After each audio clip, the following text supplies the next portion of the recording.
Раскол, эпизод 20, 3П.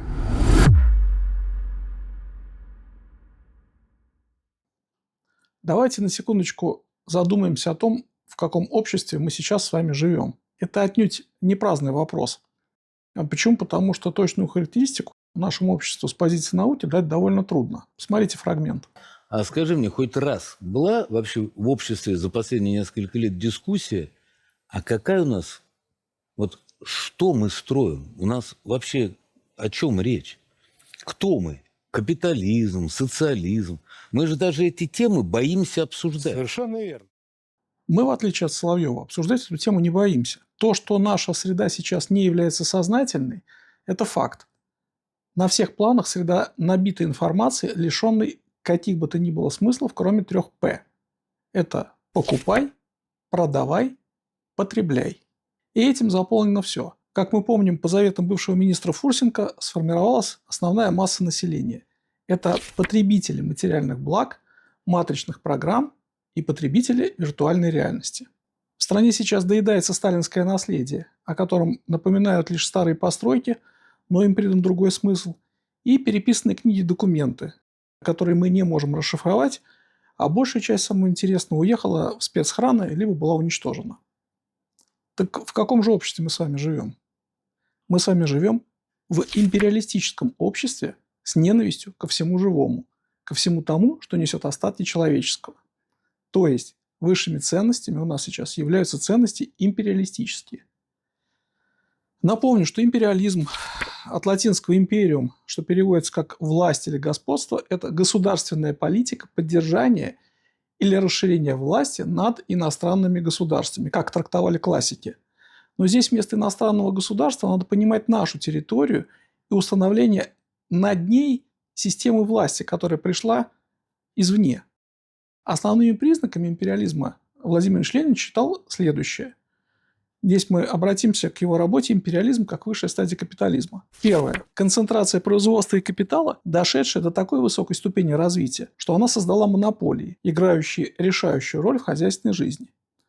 Второе. Слияние банковского капитала с промышленным и создание на базе этого финансового капитала финансовой олигархии.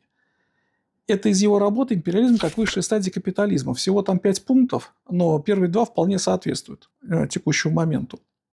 Империализм привел к потере идентичности и традиционных ценностей русского народа. Но только сейчас начались робкие попытки говорить об этом. Теперь давайте зайдем на марксистов, потому что к ним причисляет себя достаточно большое количество людей в нашей стране, которые предлагают использовать при анализе событий и явлений классовый подход. Почему современное общество нельзя считать классовым? По Ленину классы – это большие группы людей, различающиеся по их месту в исторически определенной системе общественного производства, по их отношению к средствам производства, по их роли в общественной организации труда, а следовательно, по способам получения и размерам той доли общественного богатства, которой они располагают. Возьмем теперь определение из Большой советской энциклопедии про социальные классы. Социальные классы – это большие группы людей, занимающих сходные позиции в экономической структуре общества. Различия между этими группами, обуславливающие социальное неравенство классов, заключены в характере и размере собственности на средства производства и производимый продукт, а также в уровне материального благосостояния. В чистом виде классовая система в индустриальном обществе вообще не содержит каких-либо внутренних формальных перегородок. Экономическое преуспевание автоматически переводит человека в более высокую группу. При простом сходстве позиций в структуре общества класс выступает просто как статистическая группа.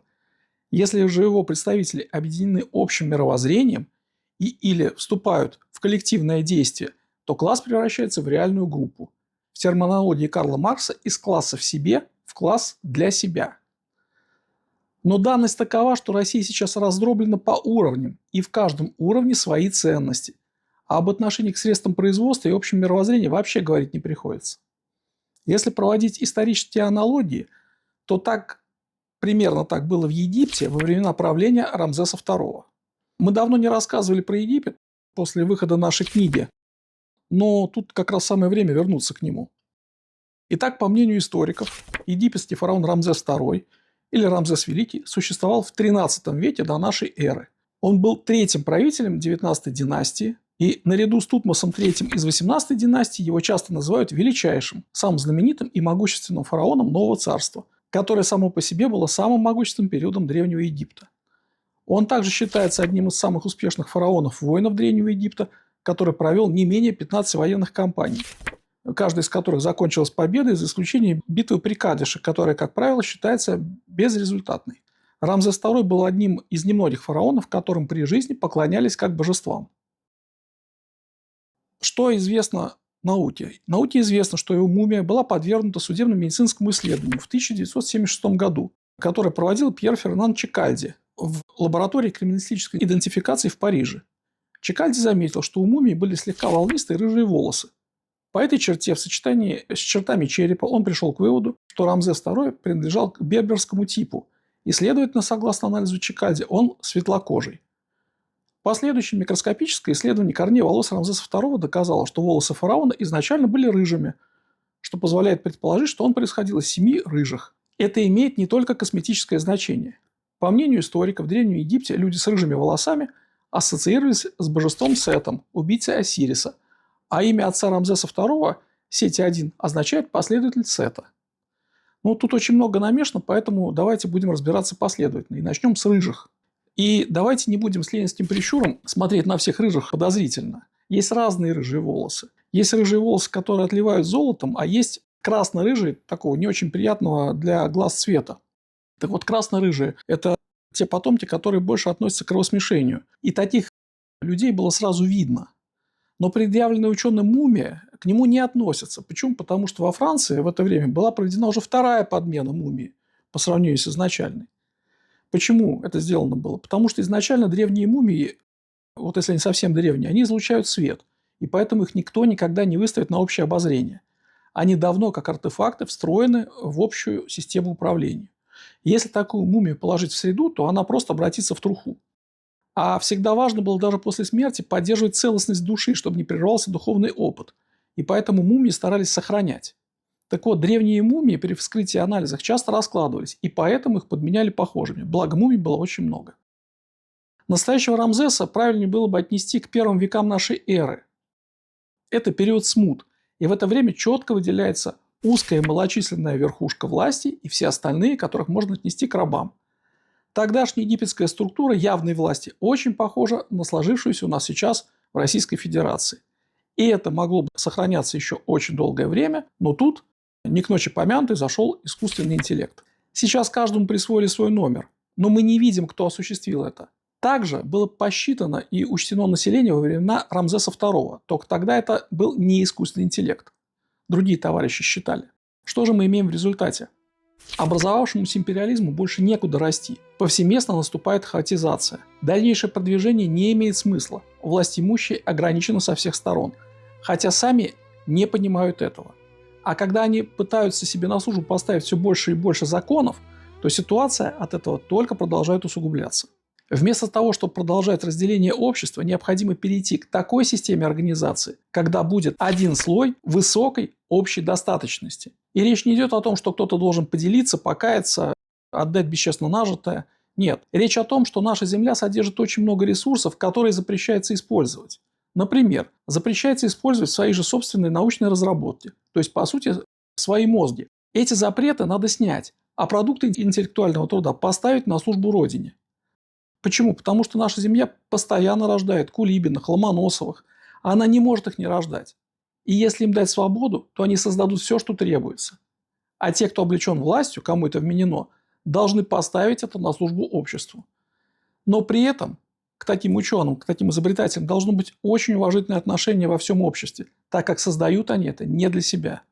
После нашего образовательного форума с открытыми уроками для детей в Екатеринбурге, который недавно прошел вот этим летом, многие посмотрели злобное видео, в котором женщина с характерной внешностью изрыгала проклятие и в адрес наших учителей, которые приехали из других городов, чтобы абсолютно бесплатно поделиться знаниями, и в адрес нашей великой истории. Но это и не удивительно. Почему не удивительно? По психотипу это реальный ящер. Такие, как она, обгладывают Кулибиных до костей, а кости выплевывают. Но их правящие семьи вырождаются, несмотря на очень длинные циклы. Эти особи считают себя господами и уверены, что знают про всех какую-то истину, которая недоступна простым людям. Поэтому они и относятся к народу как к челяди. Об этом говорил Кант. Но они исказили его знания и используют их в своих интересах. Я вам процитирую отрывок из работы Канта «Идея всеобщей истории во всемирно-гражданском плане», которая была написана в 1784 году. А именно шестое положение этой работы. «Человек есть животное, которое, живя среди других членов своего рода, нуждается в господине. Дело в том, что он обязательно злоупотребляет своей свободой в отношении своих ближних. И хотя он, как разумное существо, желает иметь закон, который определил бы границы свободы для всех, но его корыстолюбивая животная склонность побуждает его, где это ему нужно, сделать для самого себя исключение. Следовательно, он нуждается в господине, который сломил бы его собственную волю и заставил бы его подчиняться общепризнанной воле, при которой каждый может пользоваться свободой. Где же он может найти такого господина? Только в человеческом роде. Но этот господин также есть животное, нуждающееся в господине». Так вот, эта прослойка, даже если они прочитали Канта, поняли и услышали только одно слово «господин», и поэтому полагают, что все, что делают они, имеет значение, а что делают остальные, не имеет ценности. В чем здесь главный скос, если отвлечься от психотипа таких индивидуумов? В том, что они заменили ценность на цену, поэтому им кажется, что любую ценность они могут купить, приобрести, а также продлить себе жизнь любой ценой. Именно поэтому они никогда не беспокоятся о вечном, о каких-то высших ценностях. Чем больше жизни они поглотят любым удобным способом, тем больше они уверены, что ценность их жизни от этого только возрастет. Таких особей нужно переключать на себя. Им уготовано свое место в загробной жизни. А нам надо понять, что такое истинные ценности. Начать культивировать это в своей жизни с позиции бытия. А для этого нужно овладеть своим вниманием и перестать гоняться за чужими ценностями. Среда лишь тогда станет сознательной, когда каждый переключит свое внимание на ценность жизни и начнет действовать в этом направлении. Этот путь определен для тех, кто не лишен здравомыслия. Поэтому давайте заменим 3П – покупай, продавай и потребляй на проводи, привноси, преобразуй. Такие дела.